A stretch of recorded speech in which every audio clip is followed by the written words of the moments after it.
Hey there, this is Pranshu Verma. और चलिए ख़त्म करते हैं वर्क एनर्जी पार को।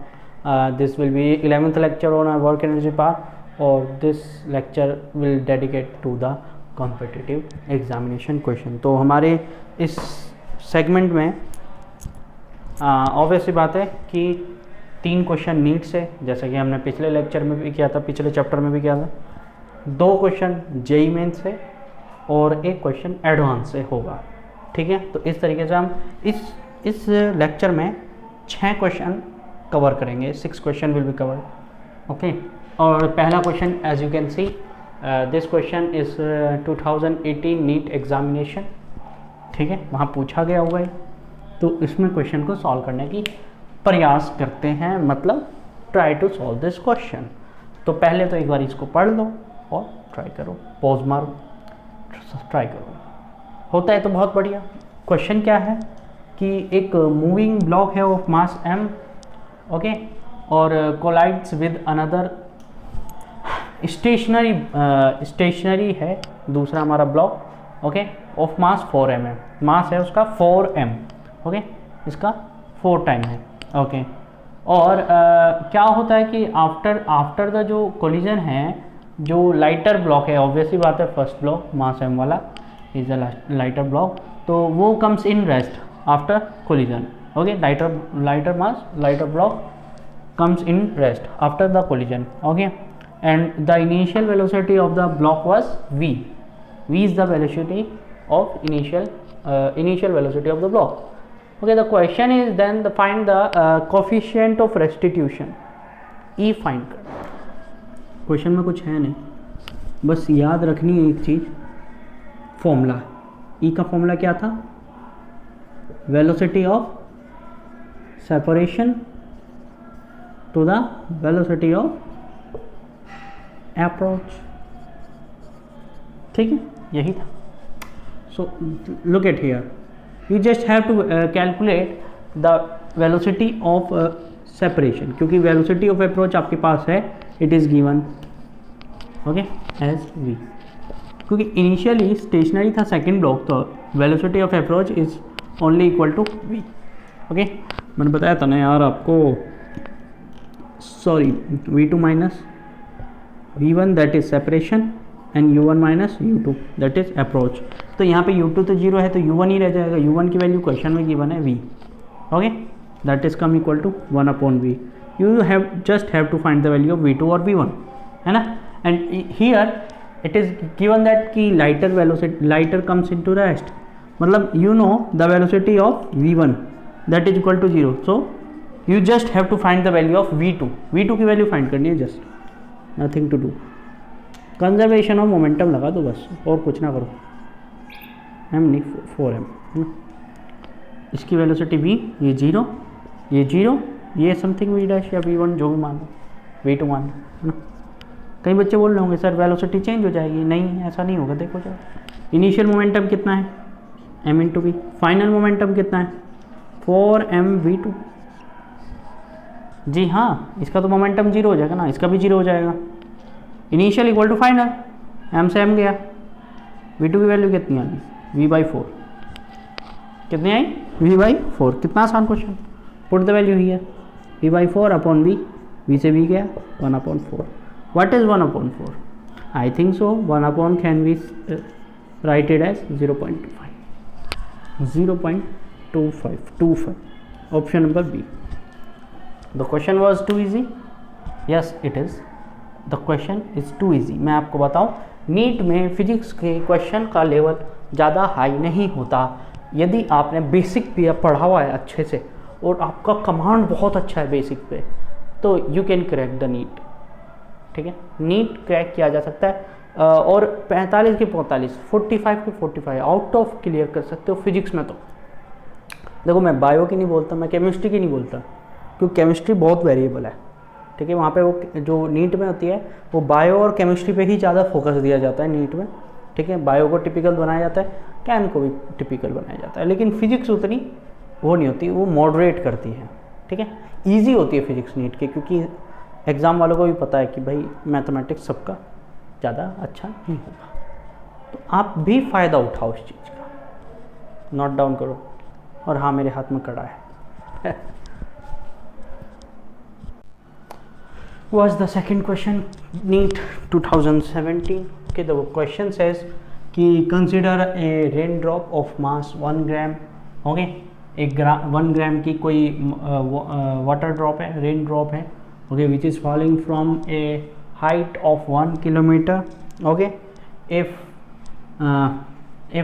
at the ground, when it reach to the ground, okay, its velocity or its speed is 50 meter per second, then आपको बताना है कि the work done by the gravitational force and the by the resistive force of air. Okay, दोनों चीज़ें बताने, चार दोनों के अलग अलग ऑप्शन दिए हुए हैं। करो, पेयर निकालो। मैं यदि इस क्वेश्चन में तुक्का मारूं, ठीक है, तो मैं सबसे पहले इनको देखता हूँ, इनमें वेरिएबिलिटी देखता हूँ, ठीक है। तो यहाँ पे 1.25 है, यहाँ पे 100 जूल है, ठीक है, कोई भी मैच नहीं है दोनों में।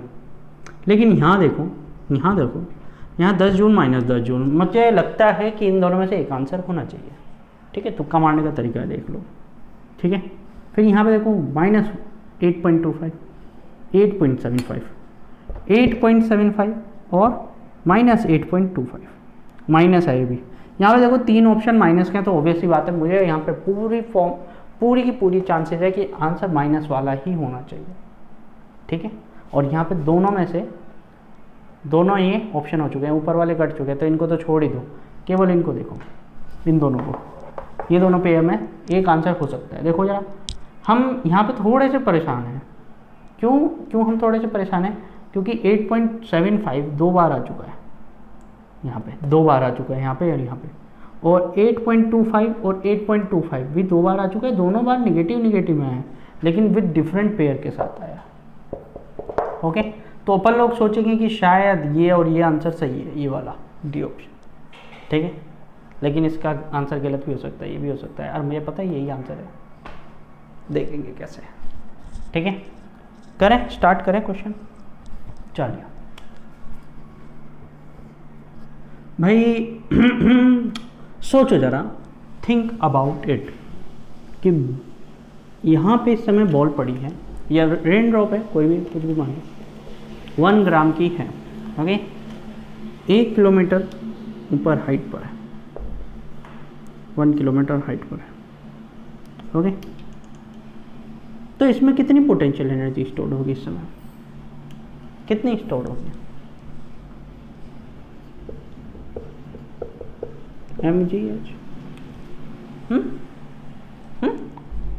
हाँ या ना? मास कितना? g10 और h कितना? 1 किलोमीटर, मतलब 10⁻³ मतलब 10 जूल।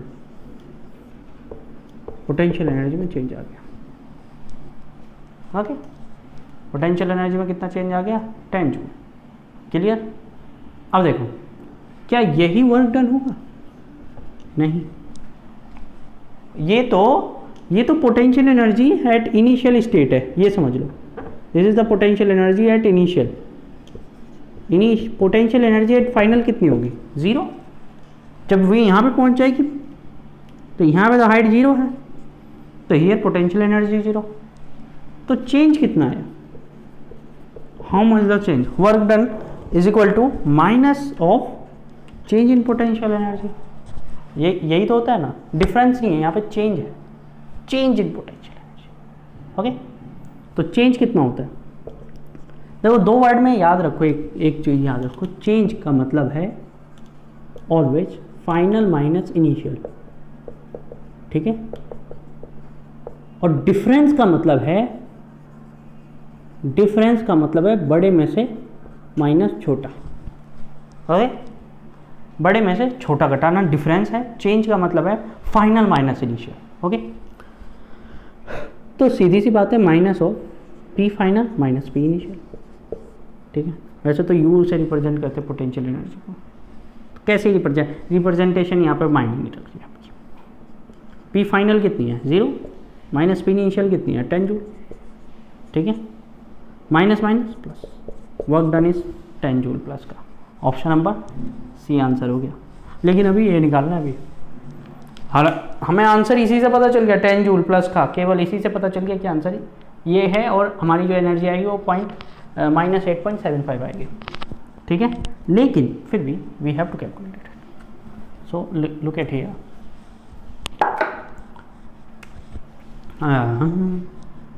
चल भाई, this is the work done by the gravitational force. Gravitational force की वजह से वर्क डन हुआ है, तो जितनी पोटेंशियल एनर्जी होगी उसमें जो चेंज आएगा वो होगा वर्क डन की वजह से फोर्स। बट देखो हियर, लुक एट हियर, देखो हियर कि उसकी जो फाइनल है ना, फाइनल काइनेटिक एनर्जी है वो कितनी है, फाइनल काइनेटिक एनर्जी वो कितनी है, half 1 gram diamond 10⁻³ into 50 metre per second, that means 50 into 50।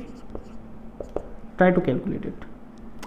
1 0 2 0, इससे 1 0 बचेगी माइनस की, ओके। 25/2 12.5, और ये 10 इनवर्स भी रहेगा एक, तो it comes 1.25, that will be in joule, okay. Now look at here भाई, टोटल एनर्जी उसके पास कितनी थी जब शुरुआत में, जब बॉल ऊपर थी 1 किलोमीटर पे, तो टोटल एनर्जी थी 10 joule. 10 joule was the total energy, okay okay, कोई दिक्कत नहीं। उसके पास फाइनल में एनर्जी कितनी बची, this is the only energy it has, the ball has, क्योंकि उसके पास पोटेंशियल एनर्जी तो 0 हो चुकी, the only energy the rain drop has only the kinetic energy which is 1.25, 1.25,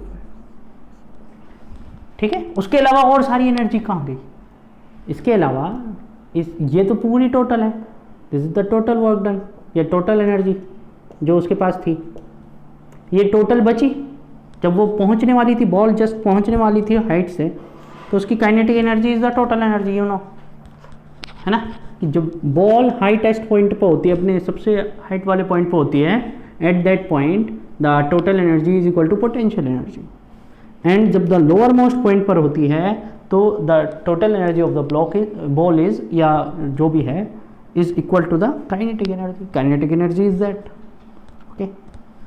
तो शुरुआत में इतनी थी, अभी इतनी है, तो कहीं ना कहीं बीच में किसी ना किसी चीज़ से लॉस हुई होगी, that will be the loss of due to resistance, वो रेजिस्टेंस की वजह से लॉस आया। वो लॉस किसकी वजह से आया, वो लॉस आया due to the resistance, resistance की वजह से लॉस आया।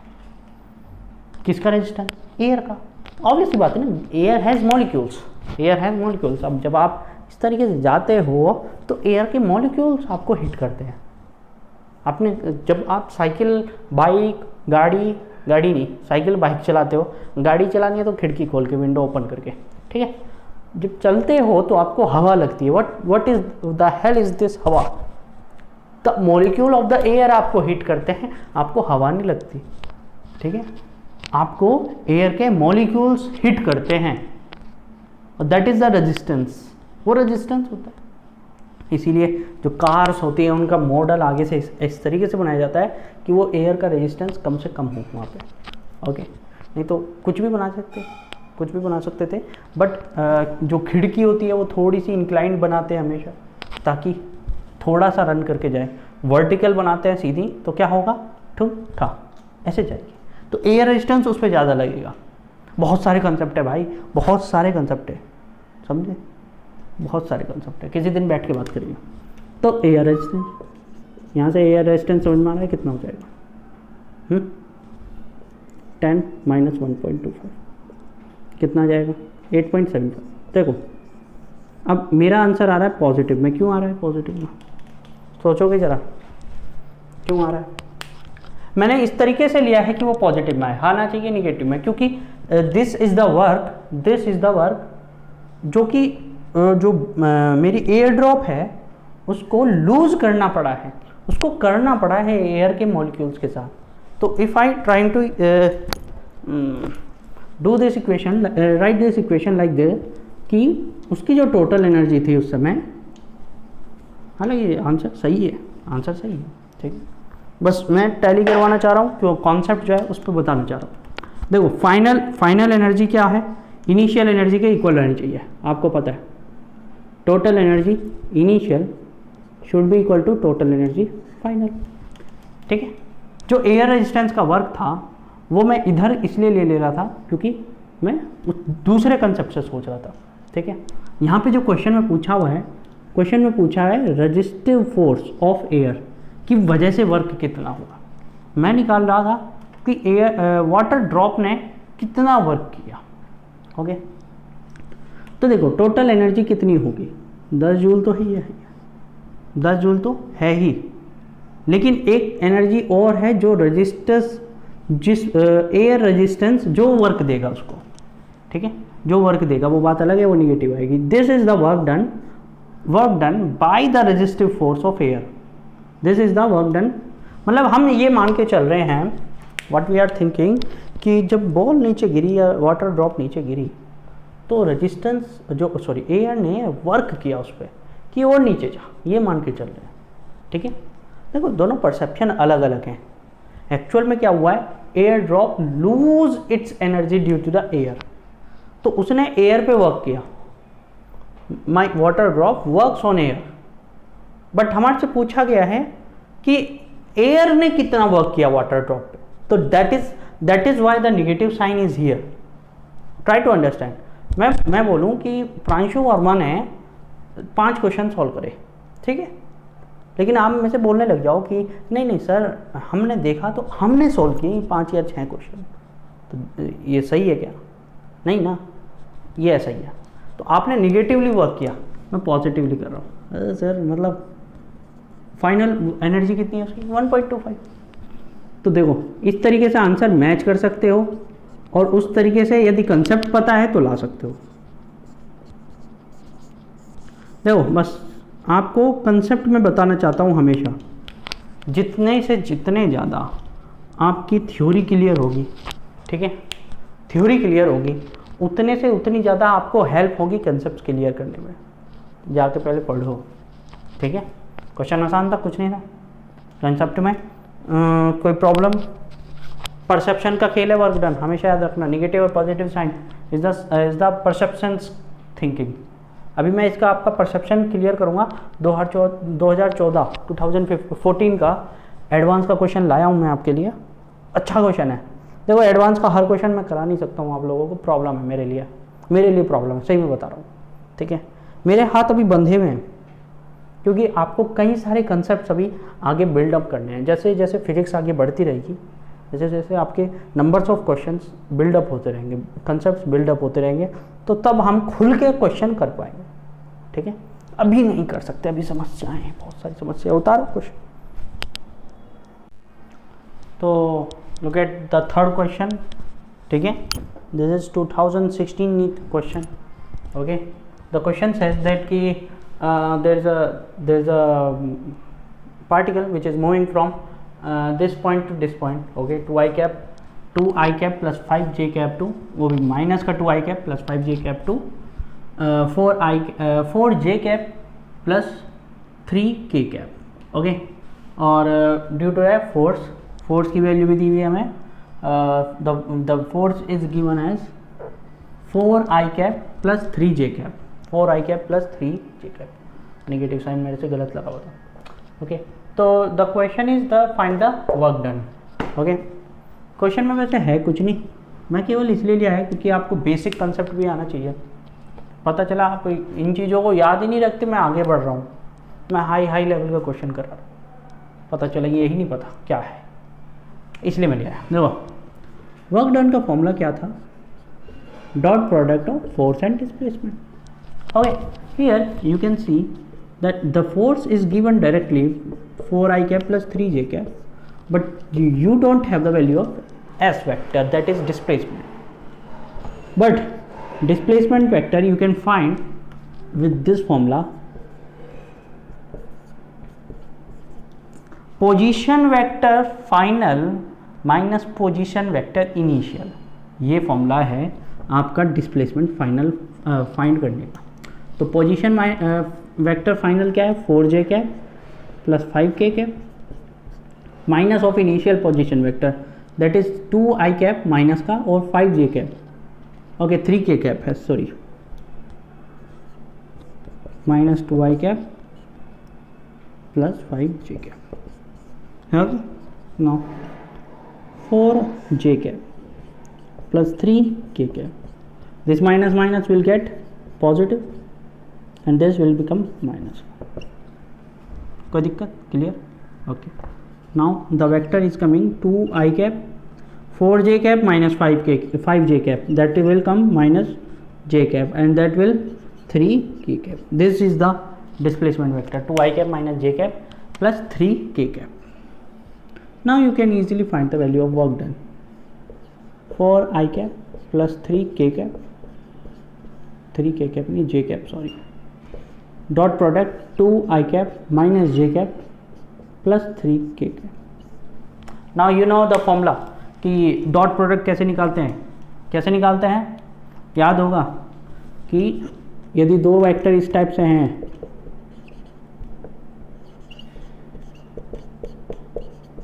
तुरुरु,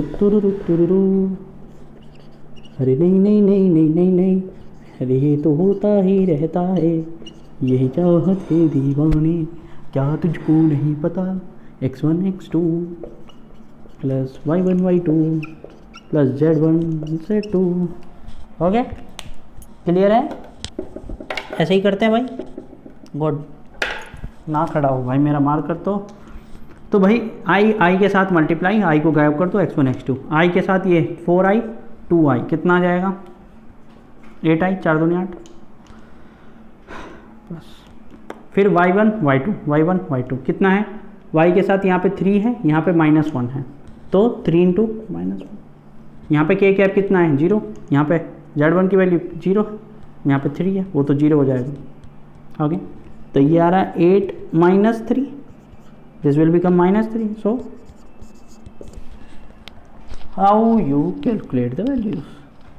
The option number C again. Okay, this was the last question by me for NEET. Okay, मेरी शर्ट पे ना लग जाएगा अब. Okay, हाँ, तो this was the NEET question, third question on NEET 2016. ठीक है. Now the next question will be on mains. तो उतार लो और देखो मेंस का लेवल और नीट का लेवल डिफरेंस उतारो. Look at the question number 4 which is asked in 8th of April 2019. Second shift में पूछा गया था. ठीक है, पूरी डेट बता दी, टाइम भी बता दिया. ठीक है, सेकेंड शिफ्ट का क्वेश्चन था. और क्वेश्चन क्या है कि एक मास है m1 which is moving with the unknown velocity v1. Okay, that's why the question asked what is v1. Okay, and strikes or collides with another mass m2 which was moving with the velocity of v2. I cap भी लगाया हुआ है. I cap representing the direction of the both blocks were same. Okay, the collision wasn't said that कि it is elastic or inelastic. सो अपन लोग उसको elastic collision में consideration लेंगे, क्योंकि इन इलास्टिक के लिए रेशियो ऑफ रेस्टिट्यूशन चाहिए which is isn't given. Okay, वो दिया हुआ नहीं है. So let's see. Okay, now the question said कि find the velocity of v1 if m2 is 0.5 of m1. Okay, and v3 is 0.5 of v1. 0.5 of v1. Okay, so these three things were given. So let's find out the value. Okay, as you know, for conservation of momentum, okay, what does the conservation of momentum say? Initial momentum, that is equal to m1 v1 plus m2 v2, that will be equal to m3 भावना m1 v3 plus m2 v4. इस question के हिसाब से मैंने formula change कर दिया. Okay, so now write down the relations. m1 v1 is the constant value in which you have to find the value. Okay, m2 that is 0.5. इसको मैं बोल दूँ 0.5 को हाफ बोल सकता हूँ क्या मैं? Please. Okay, now m1 v3 is also given 0.5, that means half of v1 plus इसको मैं भी हाफ बोल दूँ, half m1 v4. that is the equation that we are seeing. Okay, इसमें v1 और v1 जहाँ पे भी दिख रहा है वो एक जगह ले जाओ. यहाँ पे v1 है, यहाँ पे v1 है, उठा लो इनको. अच्छा, यहाँ से m1 m1 गया। ओके ओके, सो इधर से v1 उठाओ, v1 minus half v1। Okay, obviously बात है, that will come half v1। Okay, so here यहाँ से क्या बचा है, हाफ v2 बचा है, उसको इधर उठा लो और यहाँ पे v4 है, तो हाफ v4 और उधर से v2 आ जाएगा माइनस का half v2, v4 minus v2 upon 2 से 2 cancel, v1 come is equal to v4 minus v2, v4 minus v2, v4 minus v2, ये रहा the option number D, v4 minus v2। कितना आसान क्वेश्चन, देखो देखो देखो देखो, कुछ नहीं किया, 3 लाइन ये मैंने लिखी हैं, आपको तो उतना भी ज़रूरत नहीं होगी। अपन लोग जब प्रैक्टिस कर लेते हैं ना तो इतनी की भी ज़रूरत नहीं पड़ती। करना क्या था, देखो m1 मास ये है, m2 मास ये है, ये स्ट्राइक किया इससे, ये भी ऑब्वियसली बात है v1 बड़ा होगा v2 से। ओके, तभी कोलिजन हो सकता है। कोलिजन हुआ, ये m1 ये m2, ये v3 से भागा इधर, ये v4 से भागा। ओके, हमसे इन तीनों की फॉर्म में इसकी वैल्यू पूछी है, जबकि इसकी वैल्यू इसकी फॉर्म में दी हुई थी। आगे आसान क्वेश्चन था, बहुत आसान था, कुछ करना ही नहीं था। बल्कि यहाँ पे मैं बोलूँ कि मैंने बोला कि आपको इलास्टिक कोलिजन ले लो, इलास्टिक कोलिजन ले लो, बट यहाँ ज़रूरत ही नहीं थी कोलिजन लेने की, क्योंकि कंजर्वेशन ऑफ मोमेंटम तो हर जगह लगाते हैं ना, दिक्कत नहीं है ना, आसान था। संडे को मैं गया था हरिद्वार, ठीक, हरिद्वार गंगा जी में नहा नहीं पाया, गंगा जी में पानी रुका हुआ है, बंद पड़ी है गंगा। हाँ जी, सफाई चल रही है, सफाई अभियान चल रहा है, ठीक है, नहीं लेकिन मैं वहाँ से ये उठा लाया, कम से कम ये तो लिया। उतारो चौथा question, look at the second last question. This question was asked in 2019 JEE Mains 9th of April first shift. The question said कि there is a cable, ठीक है, of mass m and this is uniformly distributed mass है उसमें। इस चीज़ का meaning आप जान पाओगे नेक्स्ट लेक्चर में। ओके, बहुत सारे क्वेश्चन होंगे उस टॉपिक पे। एंड लेंथ जो है केबल की L है, okay, and the part which is 1/nth part of the cable is below down the surface, horizontal surface से 1/nth part is below down है, दिया हुआ भी है फिगर में L/n। ओके, तो हमें पूछा है कि इस पार्ट को ऊपर उठाने में कितना वर्क करना पड़ेगा, how much the work done we have to do to bring this part up to a height, एक हाइट तक उठा लेना। ठीक है, क्वेश्चन आसान है, question is too easy, yes it is. देखो क्वेश्चन में कुछ नहीं करना, आपको बस एक चीज़ का कंसेप्ट समझना है कि जब भी कहीं पे होमोजीनियस वर्ड आए, कहीं पर भी होमोजीनियस वर्ड आए, एक चीज़ काम करनी है, एक चीज़ को ध्यान से समझो। क्या करना है, उसके एकदम मिडिल में जाओ, एकदम मिडिल में, मतलब ये L/n है तो L/2n, इसकी आधी हाइट पे, और यहाँ जाके वेट रख दो इस पर, जितना भी है।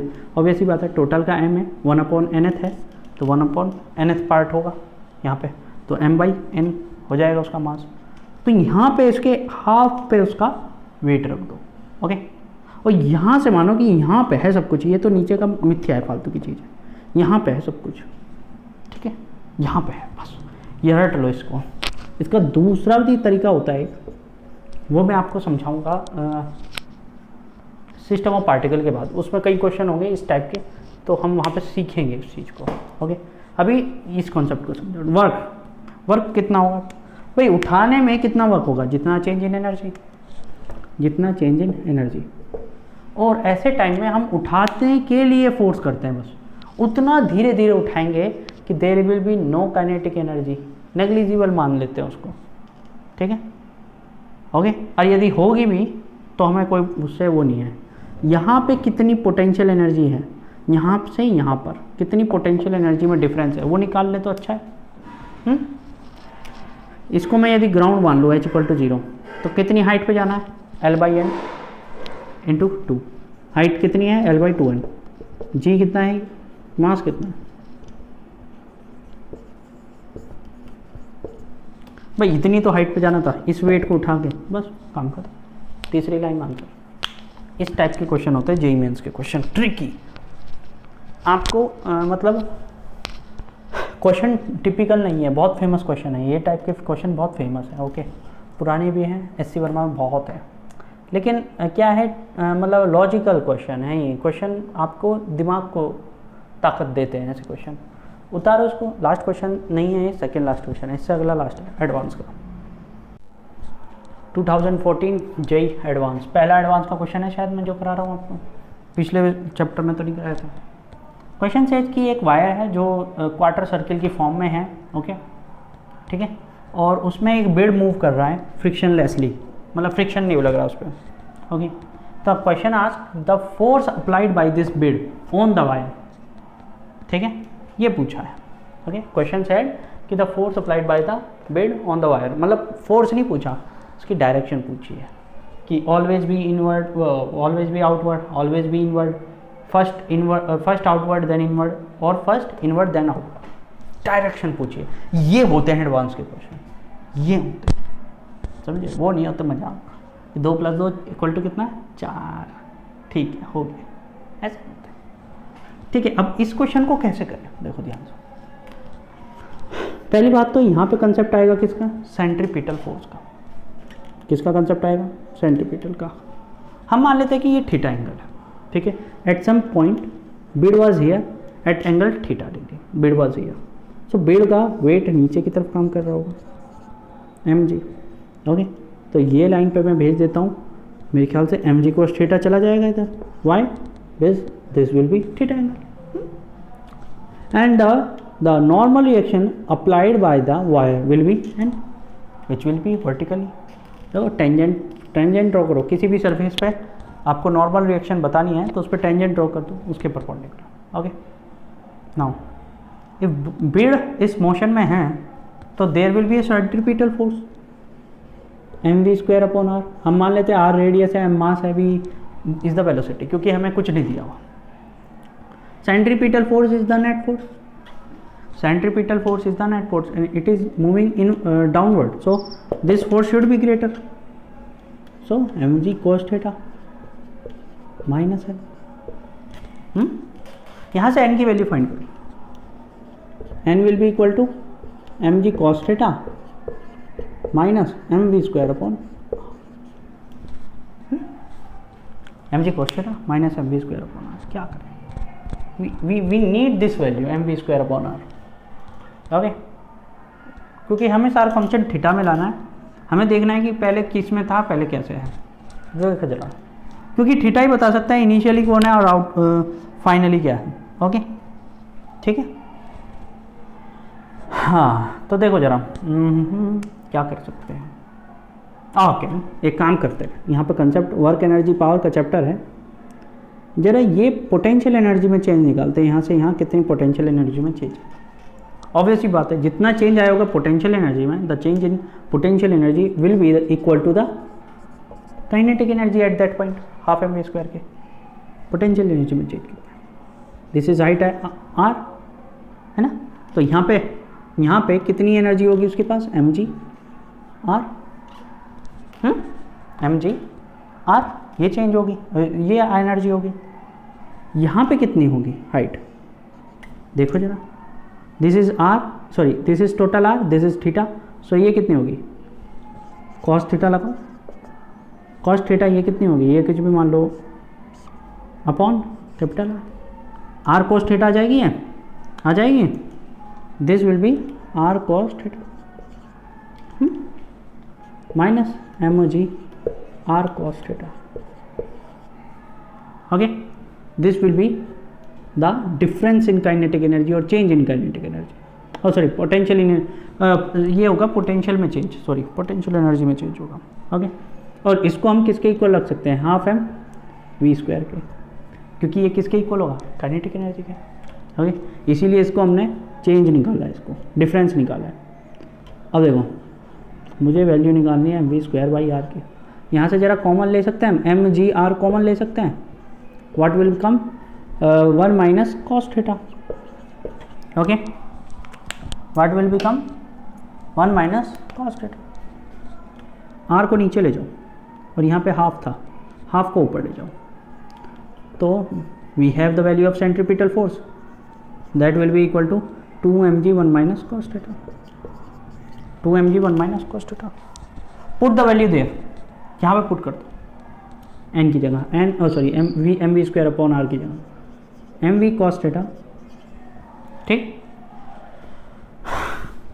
माइनस 2 अंदर मल्टीप्लाई भी कर दो एम जी माइनस और minus plus 2mg cos theta, 2mg mg, this will be 3mg cos theta minus 2mg, mg common ले लो, 3 cos theta minus 2, 3 cos theta minus 2। अच्छा, थीटा की वैल्यू कितनी हो सकती है? ये यहाँ से चला यहाँ तक जा रहा है, कितनी हो सकती है वैल्यू? 0 से स्टार्ट हुई होगी, ऑब्वियसली बात है, थीटा यहाँ पे ऊपर है तो 0 से स्टार्ट हुई होगी और कहाँ तक जा रही है? 90 तक। cos 0 की वैल्यू थीटा से जा रही है 90 तक जा रही है। देखते हैं शुरुआत में क्या होगा। थीटा की वैल्यू कितनी है शुरुआत में? 0। Put the value here, theta is 0, n will come equal to M G, theta की वैल्यू 0 रखोगे तो cos 0 1, 3 minus 2, 3 minus 2, it will come M G. यहाँ पे कितना नॉर्मल रिएक्शन लग रहा होगा? mg किस तरफ लग रहा होगा? ऊपर तरफ, as normal is positive, normal is positive, तो हमारा अजम्पशन सही था। Now this normal reaction force is the force applied by the wire on the bead, applied by the wire on the bead. अपने को क्वेश्चन क्या पूछा है? The force applied by the bead on the wire. I'm asking, I'm calculating the force applied by the wire on the bed, and the question said कि the force applied by the bed on the wire, तो शायद वो उल्टा हुआ। The bed is applying exactly opposite to the direction of the force that is applied by the wire on the bed. Okay, so here the force applied by the wire is mg in upward direction, so the force applied by the bed on the wire will be downward direction. Downward बोलो या inward बोलो, इसको inward बोलेंगे, towards the centre, inward. So initially the force is inward, the force is inward, पर यहाँ पे बात है, यहाँ पे इसने बोला ऑलवेज इनवर्ड, रेडियली इनवर्ड, लेकिन यहाँ पे फर्स्ट इनवर्ड है, इसलिए मैं अभी इसको और इन दोनों में डाउटफुल हूँ, हालांकि मुझे आंसर तो पता ही है, ठीक है। ये दोनों गलत हो गए। Okay, now put the value, final value of theta, that is 90, है ना, तो 90 रखो। नॉर्मल रिएक्शन कितना आता है देखो जरा, दिस cos 90 विल बी 0, तो 3 into 0 will be 0, and the normal reaction will come equal to minus 2mg। Minus 2mg का मतलब क्या है कि जो हम नॉर्मल रिएक्शन का फोर्स की डायरेक्शन ले रहे हैं, दिस इज, ये नहीं होगी, इसके अपोजिट होगी, इस तरफ होगी, इस तरफ होगी। मतलब right now the wire is applying inward reaction force, wire is applied inward reaction force on bead, so the force applied by the bead will be outward, the direction of the force has been changed after the, मतलब बीच में ही change हो जाएगी after 45 degree, ठीक है, change हो जाएगी, but the direction has been change. The force applied by the bed on the wire in the last was outward, radially outward. So this thing is not going to be correct, क्योंकि ये always बोल रहा है, always नहीं होगा, ये option सही होगा। तो फर्स्ट इनवर्ड होगी, the direction of the force applied by the bed on the wire will be inward first and then outward, as the force applied by the wire on the bed is outward first and inward initial finally. Okay, तो ये question था 2014 JEE advance का। मज़ा आया हो तो एक like ठोक देना, ठीक है, और कुछ कमेंट कर देना मज़ेदार, ठीक है, अपनी लैंग्वेज में कर दो, है ना, मुझे नहीं पता आपकी लैंग्वेज का क्या नाम है, आप अपनी लैंग्वेज का नाम भी लिख दो। ओके, और मज़ा आया हो तो ऐसे क्वेश्चन अभी बहुत आएंगे, ठीक है, तो उतारो उसको और ये लास्ट करते हैं ख़त्म, और कल से system of particle. Okay, thank you everyone.